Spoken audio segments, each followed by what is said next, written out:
जय हिंद दोस्तों, मैं रोविन कुमार आपके अपने YouTube channel RG education academy में आपका स्वागत करता हूं।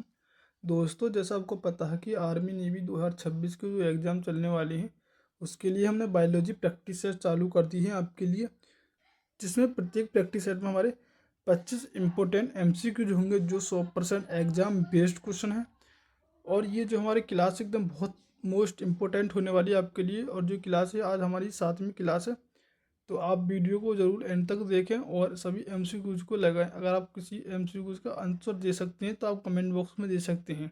अगर आपका कोई डाउट रहता है क्लास के बाद तो आप वो भी कमेंट बॉक्स में लिख सकते हैं। तो चलते अपने क्वेश्चन की ओर। तुम्हारा जो नेक्स्ट क्वेश्चन है वो कौन सा है?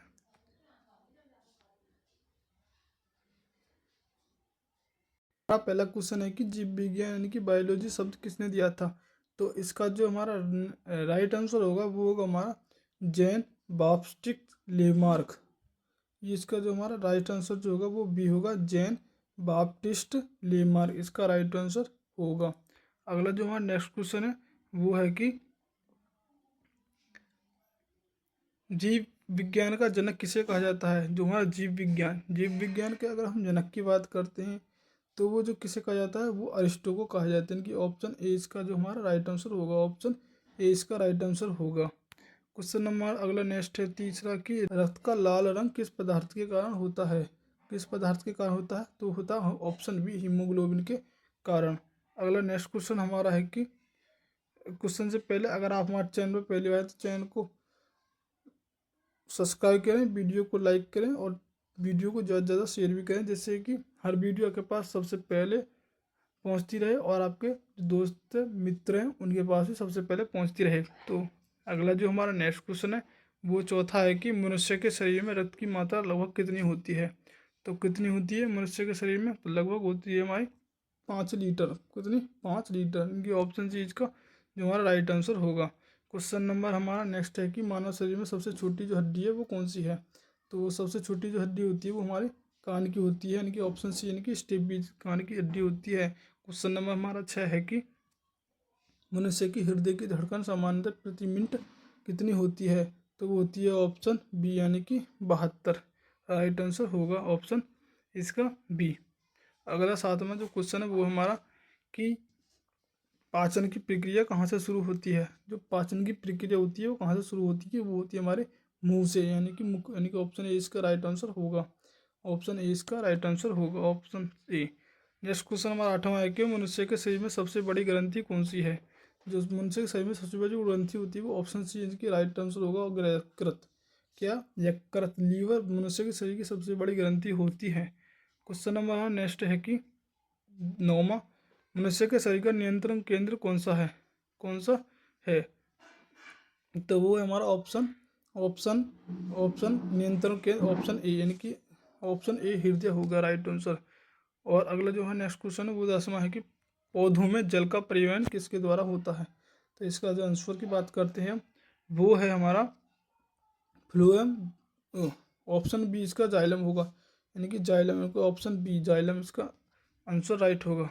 क्वेश्चन नंबर हमारा 11 है कि पौधों में भोजन का परिवहन किसके द्वारा होता है? जो पौधों में भोजन का जो परिवहन होता है वो किसके द्वारा होता है? वो होता है हमारा फ्लोएम द्वारा। ऑप्शन बी इसका राइट आंसर होगा। क्वेश्चन नंबर हमारा नेक्स्ट 12 है कि पौधे अपना भोजन किस प्रक्रिया से बनाते हैं? तो वो बनाते हैं फोटोसिंथेसिस, यानी कि ऑप्शन डी इसका राइट आंसर होगा। कौन? फोटोसिंथेसिस का जो हमारा राइट आंसर होगा वो होगा ऑप्शन डी, फोटोसिंथेसिस द्वारा। क्वेश्चन नंबर नेक्स्ट 13 है कि विटामिन ए की कमी से कौन सा रोग होता है? विटामिन ए की कमी से कौन सा रोग होता है? तो वो होता है ऑप्शन ए रतौंधी, ऑप्शन ए इसका रतौंधी। क्वेश्चन नंबर 14 है कि विटामिन सी की कमी से कौन सा रोग होता है? विटामिन सी की कमी से कौन सा रोग होता है? तो होता है हमारा स्कैबी, ऑप्शन ए इसका राइट आंसर होगा।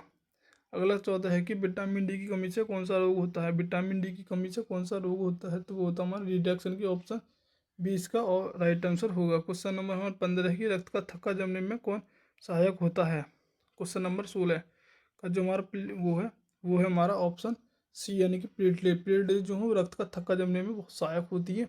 तो ऑप्शन सी इसका जो हमारा राइट आंसर होगा। क्वेश्चन नंबर नेक्स्ट है हमारा 17, शरीर में ऑक्सीजन ले जाने का कार्य कौन करता है? शरीर में ऑक्सीजन ले जाने का जो कार्य करता है वो कौन करता है? वो WBC यानी कि रेड ब्लड सेल यानी कि लाल रक्त कणिकाएं, ऑप्शन ए इसका राइट आंसर होगा, जो ऑक्सीजन ले जाने का कार्य करती हैं, ऑप्शन ए राइट आंसर होगा। क्वेश्चन नंबर हमारा 18 है कि रोगों से लड़ने का जो कार्य कौन करता है, तो ऑप्शन ऑप्शन बी, यानी कि ऑप्शन बी इसका राइट आंसर होगा। WBC, वाइट ब्लड सेल्स जो होते हैं श्वेत रक्त कणिकाएं, ये हमारे रोगों से लड़ने की क्षमता प्रदान करती हैं। तो हमारा अगला नेक्स्ट क्वेश्चन 19 है कि मानव हृदय में कितने कक्ष होते हैं। जो मानव हृदय होता है उसमें कितने कक्ष होते हैं, तो वहाँ तो ऑप्शन सी, यानी कि चार। चार जो कक्ष होते हैं मानव हृदय में, चार कक्ष होते हैं। क्वेश्चन नंबर 20 है कि हमारा मानव शरीर में कितने दांत होते हैं। जो मानव शरीर में संपूर्ण जो व्यक्ति होता है उसमें कितने दांत होते हैं, तो ऑप्शन सी, यानी कि 32 दांत होते हैं। कितने होते हैं, 32 दांत होते हैं। अगला नेक्स्ट क्वेश्चन हमारा 21 है कि मानव शरीर का सामान्य तापमान कितना होता है, तो कितना होता है, ऑप्शन सी, यानी कि 37 डिग्री सेल्सियस इसका सामान्य तापमान होता है। ये PYQ, तो इसको हम वन लाइनर तुरंत जल्दी करते रहते हैं। क्वेश्चन नंबर हमारा 21 है कि पौधों में हरा रंग किसके कारण होता है। जो हरा रंग होता है वो किसके कारण होता है, तो वो होता है हमारा क्लोरोफिल, यानी कि ऑप्शन ए। ऑप्शन ए के कारण, क्लोरोफिल के कारण पौधों में हरे होते हैं। इसका राइट आंसर ए होगा। क्वेश्चन नंबर नेक्स्ट 23 है कि मनुष्य के शरीर में सबसे लंबी जो हड्डी होती है वो कौन सी होती है, तो इसका जो right answer option B, femur होगा इसका राइट आंसर। क्वेश्चन नंबर हमारा नेक्स्ट 24 है कि रक्त का तरल भाग क्या है। रक्त का जो तरल भाग है वो क्या कहलाता है, रक्त का तरल भाग वो कहलाता है प्लाज्मा। ऑप्शन डी इसका राइट आंसर होगा। ऑप्शन डी इसका राइट आंसर होगा, जो रक्त का तरल पदार्थ है वो ऑप्शन डी कहलाता है। क्वेश्चन नंबर 25 है कि जिसका आंसर आपको कमेंट बॉक्स में खुद बताना है कि शरीर में ऊर्जा का मुख्य स्रोत क्या है। प्रोटीन है, कार्बोहाइड्रेट्स है, वसा है, सभी हैं। तो शरीर में जो ऊर्जा का जो मुख्य स्रोत है वो क्या, आप कमेंट बॉक्स में ज़रूर बताएं। अगर आपसे कोई इस वीडियो का कोई डाउट रह गया है तो आप वो भी कमेंट बॉक्स में कर सकते हैं, जिसका आंसर हम जल्दी जल्दी आप तक पहुँचाएँगे। तो अगर हमारे चैनल पर पहली बार हैं तो चैनल को सब्सक्राइब करें, वीडियो को लाइक करें, ज़्यादा से ज़्यादा शेयर करें। तो मिलते हैं अपनी नेक्स्ट वीडियो में, जब तक के लिए जय हिंद।